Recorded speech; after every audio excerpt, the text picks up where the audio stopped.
Hello everyone, this is Priyanka Kumar and welcome once again to my channel.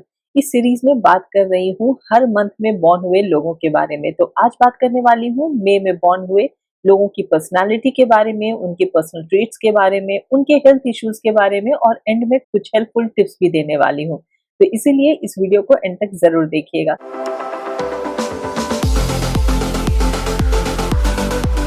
यदि आप मुझसे numerology के लिए कंसल्टेशन चाहते हैं तो मेरे व्हाट्सएप नंबर के थ्रू या फिर मेरे वेबसाइट के थ्रू आप मुझसे कंसल्ट भी कर सकते हैं।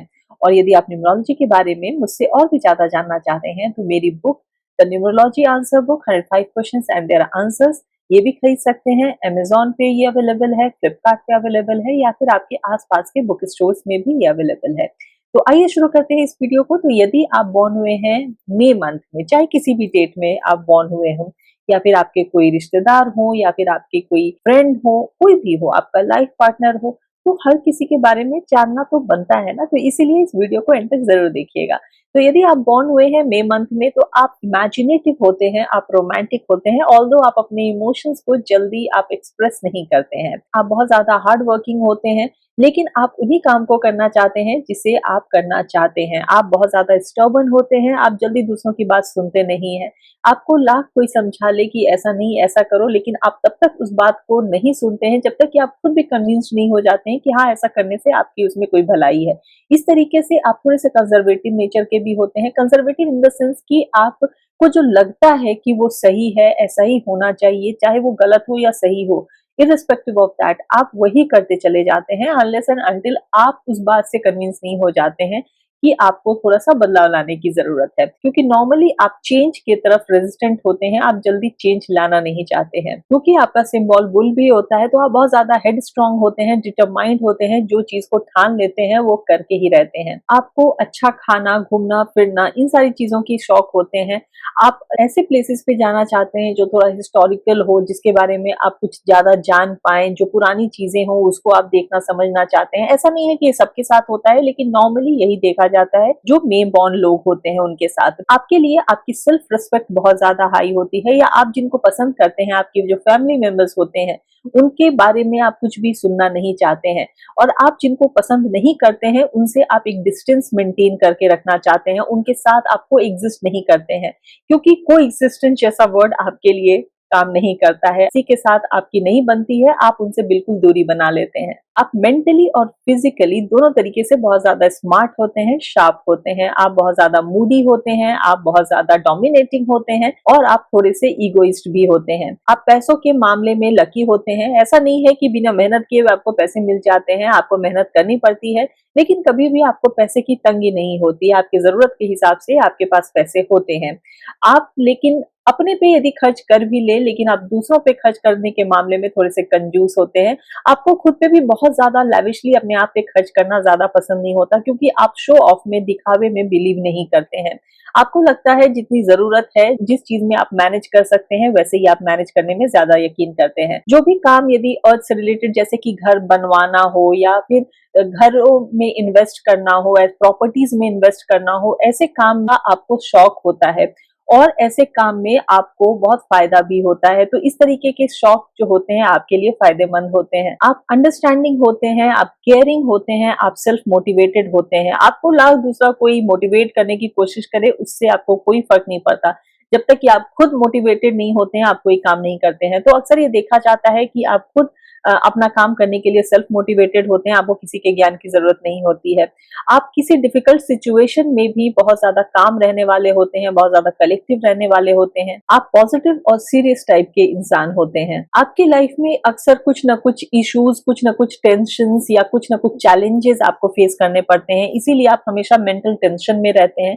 हालांकि आप ऐसे सिचुएशन में भी अपने आप को काम रखते हैं, लेकिन कहीं ना कहीं आपको वो टेंशन होती रहती है, लेकिन वो टेंशन आप दूसरों को जल्दी दिखाते नहीं हैं। आपके लाइफ में लगातार जो स्ट्रगल्स कुछ ना कुछ छोटे बड़े आते रहते हैं, उसकी वजह से कहीं ना कहीं आप वो जो आपके अंदर का इमोशन है, क्योंकि आप दूसरों को दिखाते नहीं है, तो कहीं ना कहीं वो फूड में भी झलकता है। आप इमोशनल ईटिंग करने लगते हैं, क्योंकि आप इन्फ्लुएंस्ड होते हैं मर्क्यूरी और वीनस दोनों से कहीं ना कहीं, तो इसीलिए आपको अर्ली रिलेशनशिप में जाना एडवाइजेबल नहीं होता है। यदि आप किसी भी अर्ली रिलेशनशिप में जाते हैं या अर्ली मैरिज करते हैं तो ज्यादातर चांसेस होते हैं कि वो मैरिज वर्क ना करे, आपका डिवोर्स हो सकता है या आपके जो भी रिलेशनशिप में है उसमें आपका ब्रेकअप हो सकता है। तो इसीलिए आपको थोड़ा लेट रिलेशनशिप में जाना चाहिए, लेट मैरिज की तरफ जाना चाहिए। आप एक जगह कहीं बैठ कर रहने वाले नहीं होते हैं, आपको हमेशा कुछ ना कुछ करना होता है। आप हमेशा लोगों को जज करते हैं, आप हमेशा लोगों को ऑब्जर्व करते हैं और उनकी गलतियां निकालने में आप बहुत ज्यादा माहिर होते हैं। आपके अंदर एंगर इश्यूज भी होते हैं क्योंकि आप चाहते हैं कि लोग आपकी बात सुने, आपकी बात को फॉलो करें, आपका क्योंकि डोमिनेटिंग नेचर होता है। तो कहीं ना कहीं आपको जब लगता है कि आपके अकॉर्डिंगली चीजें नहीं हो रही हैं तो आपका वो एंगर दूसरों के सामने जरूर दिखता है और आप अपने जो भी आपके मन में आता है आप कुछ भी बोलते हैं, आप कुछ भी एक्शंस दिखाते हैं, लेकिन बाद में आपको रिग्रेट भी होता है। तो इन सभी बिहेवियर की वजह से कहीं ना कहीं आपको थोड़ी सी परेशानी हो जाती है, लोग आपको जल्दी समझते नहीं हैं। आपके अंदर एक कॉम्पिटिटिव नेचर होता है जिसे कि लोग जेलसी समझ सकते हैं, लोगों को लग सकता है कि आप उनसे जेलस हो रहे हैं और आप उनसे कम्पीट करके उनसे आगे निकलना चाहते हैं, लेकिन ये कहीं ना कहीं आपके अंदर का कॉम्पिटिटिव नेचर होता है जो कि आप दूसरों से आगे निकलना चाहते हैं, आप दूसरों से बेटर करना चाहते हैं। आप जिनको प्यार करते हैं उनकी आप बहुत ज्यादा परवाह करते हैं, बहुत ज्यादा केयर करते हैं, किसी भी तरीके का सेक्रीफाइस करने में आप पीछे नहीं हटते हैं, लेकिन उनके अलावा आप बहुत ज्यादा दूसरों को इंपॉर्टेंस नहीं देते हैं। आप थोड़े से लेजी भी होते हैं, जहां की आपको बहुत इंपॉर्टेंट काम कुछ करना होता है तो आप उसे प्रोक्रास्टिनेट करते हैं, सोचते हैं कि वो बाद में हो जाएगा, जब तक कि आपको वो ना लगे कि हाँ ये बहुत जरूरी है और अब तो करना ही पड़ेगा। अदरवाइज आप हमेशा कुछ ना कुछ करने में बिलीव करते हैं, लेकिन जरूरी नहीं है कि वो काम हमेशा प्रोडक्टिव हो, वो काम हमेशा जरूरी हो। तो इसीलिए आपको अपने माइंड को शांत करने की बहुत ज्यादा जरूरत है। और यदि अब मैं बात करूं आपके हेल्थ से रिलेटेड चीजों की, तो आपको हेडेक जैसी प्रॉब्लम हो सकती है, आपको हाई बीपी की प्रॉब्लम हो सकती है, आपको इंडाइजेशन से रिलेटेड कुछ प्रॉब्लम हो सकती है और आपको थ्रोट से रिलेटेड और नोज से रिलेटेड कुछ इश्यूज हो सकते हैं, जिसमें कि आपको टॉन्सिल्स हो या थायराइड की प्रॉब्लम हो। जो भी थ्रोट से रिलेटेड इश्यूज होते हैं उनके लिए आपको थोड़ा सा सचेत रहने की जरूरत है और जब भी आपको ऐसा लगे तो आप जरूर डॉक्टर को कंसल्ट कीजिए और उस बीमारी को बढ़ने से पहले आप उसके मेडिकेशन स्टार्ट कीजिए। अब मैं आपको कुछ हेल्पफुल टिप्स देती हूँ जिसे फॉलो करके आप अपनी लाइफ में पॉजिटिव एनर्जी पा सकते हैं। सबसे पहली चीज है कि आप, क्योंकि हमेशा आपकी लाइफ में स्ट्रगल्स आते रहते हैं और आपका माइंड हमेशा टेंस्ड रहता है, आप हमेशा कुछ ना कुछ करते रहना चाहते हैं, तो इसीलिए आपके माइंड को रेस्ट देने की बहुत ज्यादा जरूरत है। तो हम जब सोते हैं तो अपने बॉडी को तो रेस्ट दे देते हैं, लेकिन तब भी हमारा माइंड काम करता रहता है। तो इसीलिए आप जैसे लोगों के लिए बहुत इंपॉर्टेंट है कि आप मेडिटेशन जरूर करें। आप शुरू करें 10 मिनट से, 15 मिनट से। जरूरी नहीं है कि आप जब फर्स्ट डे बैठेंगे तो आप आधा घंटा या 1 घंटा कर सकते हैं, तो थोड़े टाइम से शुरू करें, लेकिन ये आपके लिए बहुत इंपॉर्टेंट है।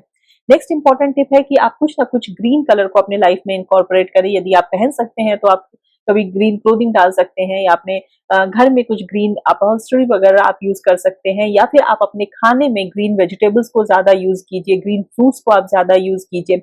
इस तरीके से जब आप पानी भी पीते हैं तो ये जो डिफ्यूज्ड वाटर होता है जिसमें कि आपको कंबर या मिंट लीव्स को डालकर आप रख सकते हैं और उसे दिन भर आप सिप कर सकते हैं, ये भी चीजें आपको बहुत हेल्प करेंगी। नेक्स्ट इंपॉर्टेंट टिप है कि आपको अपने ईगो को कंट्रोल में रखना है और आपको अपने स्टबर्ननेस को थोड़ा सा चेक में रखना है, क्योंकि हमेशा जब आप जिद्दी हो जाते हैं, आप दूसरों की बात सुनते नहीं हैं, तो कहीं ना कहीं नुकसान आप अपना ही कर बैठते हैं और लोगों से दूरी भी आप बनाते जाते हैं। तो इसीलिए अपने बिहेवियर में थोड़ा सा सुधार लाइए, जो कि मैच्योरिटी के साथ साथ धीरे धीरे आपके अंदर देखा जाता है, लेकिन आपको उस पर वर्क करने की जरूरत है। अब मैं आपको बताती हूँ कुछ फेमस पर्सनालिटीज के नाम जो कि मे बॉर्न है।